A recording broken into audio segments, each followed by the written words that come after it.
Hello, Nigel's residence? Yeah, speaking. Who? Hello, Fiona. What a surprise. How long?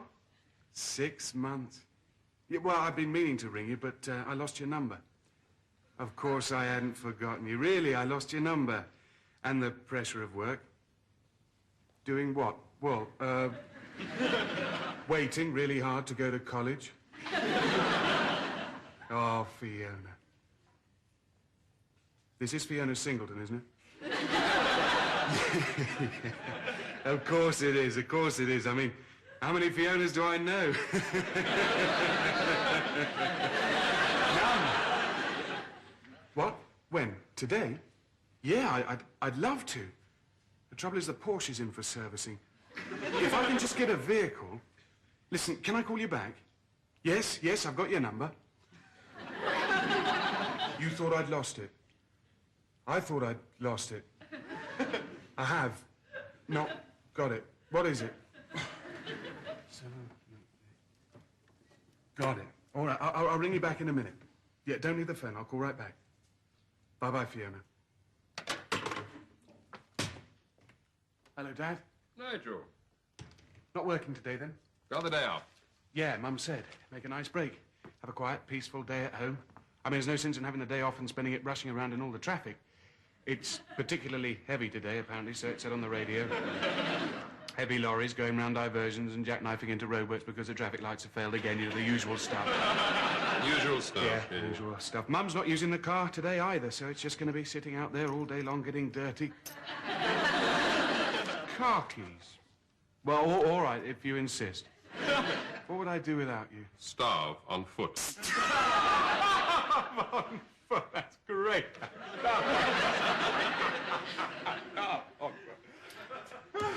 Good morning, Dad. Morning, love. Here's the mail. Thank you. Could I have a word with you? I wanted to ask you something. About you and Raymond, yes? Yes. We don't seem to be getting on. Yeah, we have noticed that, Lorraine. In fact, we've been unwilling spectators at your marital ringside ever since the ceremony. But you've got to work at these things, love. Give it a chance. I was very young when I got married. It was only 18 months ago, love. I mean, I've matured a lot since then. I think I've outgrown Raymond. Well, tell him. Tell him he's no longer tall enough. Dad, I expected to have a few ups and downs. Downs I will give you. Ups we have yet to see. I don't think I should have got married at all. I'm not sure we're entirely compatible. Do you think he was a mistake? Raymond? Oh, don't know. You better ask his mother. Look, 18 months is only a period of probation, love. I've served 25 years, hard labor. Oh, come on. You and Mum are very compatible. Yep, that wasn't always the case. It's taken me this long to get us sorted out. Well, I think she's marvellous. Oh, thank you. It hasn't been easy, you know. Women see marriage differently from men, love. They come into the marital ring from opposite corners. They go into an initial clinch, hold on, grab hold of each other, and then there follows a period of infighting, weighing each other up, and eventually, with a bit of ducking and weaving, you hope you can go the distance. This is marriage, Dad, not a boxing match. Oh. And Raymond isn't exactly a knockout, is he? Well, whatever the situation is between you and Raymond, I don't relish the role of a referee. All right, forget it. Yeah, sit down, sit down. Now, let's talk about it. Now, first of all, how does Raymond feel about all this? Oh, I'm fed up, Dad, fed up. Could I have a word with you, please, about me and Lorraine? Oh, Lorraine. Look, I hope you're not going behind my back right here in front of my face. Look, Raymond, if you're here to protest to the referee, it's my day off, so go back to your corner, all right? Oh, yeah, and you're in her corner, I suppose, yeah, discussing tactics. This is private, Raymond. I'm having a chat with Dad as he's got the day off. You could have a chat with me. I do happen to be partially involved, for better or worse. Well, it's only been worse so far, That's because you're not getting any better. Don't jump the leg. I can't swim. See, that's all the thanks you get for sacrificing yourself for another. Another what? Another word out of you and I'll make you... Yeah. End of round 2. Seconds up. Round 2. You just talk to me. Talk to me. Listen. This week, Beryl, the Crabtree Council for Incompatible Couples. Yeah, I'm sorry, love. I forgot you'd lost your sense of humour. Still mourning for Vera's hamster, are we?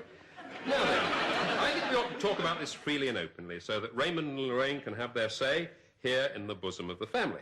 Bosom of the family, Dad? Well, that's not much good. She ain't got that much bosom anyway. I don't think this jolly approach is very constructive, Dad. Neither do I, and that was uncalled for, Raymond. Yes, shut up, Raymond.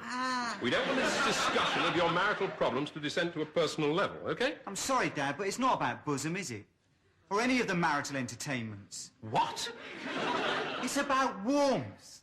It's about that certain warm glow, about certain stifling emotions, torrid feelings, the flames of love and burning issues.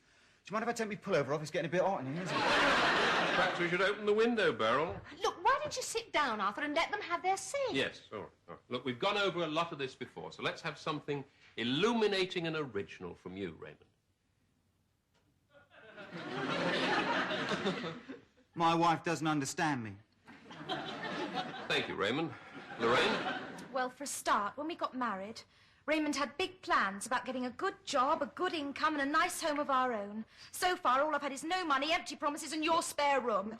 It's not just that. Now, you see, Lorraine here has this idealistic picture of marriage. You know, romantic novels, hearts and flowers, Princess Di and cocktails for two, the ideal home exhibition. Well, life's not like that, Lorraine. I just don't happen to be an executive husband who wears a stockbroker belt. Yes, all right, all right. No, I'm not a woman's magazine husband. Tall, dark and handsome and carrying you off into our luxurious four-poster bed and continued on page 47. I'm me, Lorraine. I'm Raymond Codd. Dark, yes, but shorter. Not yet successful. Kipping alone in a camp bed with curly hair, buffeted by the economic situation. But I'm game. Very game. I'm not like my father. He was useless, but... I thought you didn't know your father. No, but my mother did. Well, on the one occasion. He was never a Prince Charming. He remained as the Frog. Because nobody wanted to kiss him, I expect. Yeah, and I know how he must have felt. Now, he never achieved nothing, but I will. Because I'm optimistic. So... Just trust me, Freckle, and you'll soon see the light at the end of the tunnel. Knowing you, Raymond, it'll probably be an express train coming towards us. That's not very helpful, is it? You see, I'm coming to the conclusion that it's your negative attitude that's at the bottom of this problem. Do you know, there are times when I really like your dad. That's not fair. It's not Lorraine's fault. Oh, you're bound to say that, aren't you? I mean, your children can never do any wrong in your eyes. I'm trying to be objective, not muddled emotions like most women. Yeah, no, be fair, Mum. He's not like most women. My conclusions are based on logic and intellect, not addled emotion and irrational feminine bias. I can have my say if I want. Yes, you can, but we haven't got to it yet. Now, I think Raymond is being sincere. In fact, I'm becoming extremely fond of him. I resent what you just said, Arthur. I do not go along with my kids because they're my kids, and I am not motivated by emotion. Oh, I'm sorry, don't get emotional. I just said that Raymond was sincere, and I think he loves Lorraine. Yeah, not too much of that, Dad. I'm getting emotional. Look, so he's unemployed a lot of the time, so he's irresponsible, he's a bit of a pain, so he's all mouth and trousers, so he gets up your nose, so he's got no money, so he's got what? So why the hell do you marry him for in the first place? If you were going to throw the towel in now, you see, I hadn't finished, love. It was different from all the other boys. It was fun, unpredictable. He got big plans. I loved him. Oh, I don't know. I'm just confused. Well, relax, Freckle, and I'll deconfuse you. I am lovable and different. In fact, I'd go as far as to say unique, wouldn't you, Dad? Oh, yes, you're unique, all right. Oh, this isn't helping at all, Arthur, and you've upset Lorraine. Oh, I'm so dear, it's my fault, is it? Your children, right or wrong, willing to sacrifice anything, including me, Beryl. You're undermining me, Beryl. I'm not. Yes, you are. Ever since you welcomed them back here with open arms and you've made them so comfortable. Just wait a minute, this is our round. Keep out of this. Well, Beryl. Oh, God, she's started now. Tears, the ultimate female weapon. You made everything worse, Dad. And now you've upset Mum. I'm going to my room. I'll come and join you, Lorraine. Yeah, and I will. No, you won't. Yeah, well, I'll see you in the greenhouse, Dad. See you in there. As we both appear to be in the compost.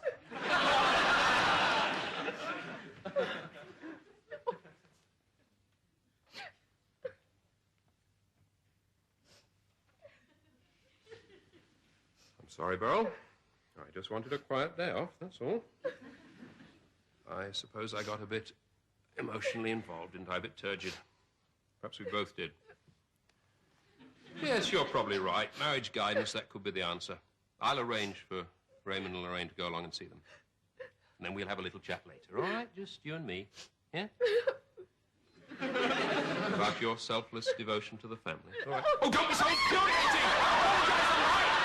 Yes, go on! Upstairs! Go on! Have a good howl!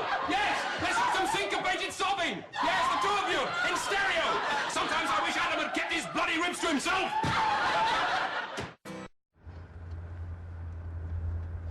got your marriage licence with you, Lorraine? Why would I want that? They might want to check it's the right licence, seeing as I've been leading a dog's life for 18 months.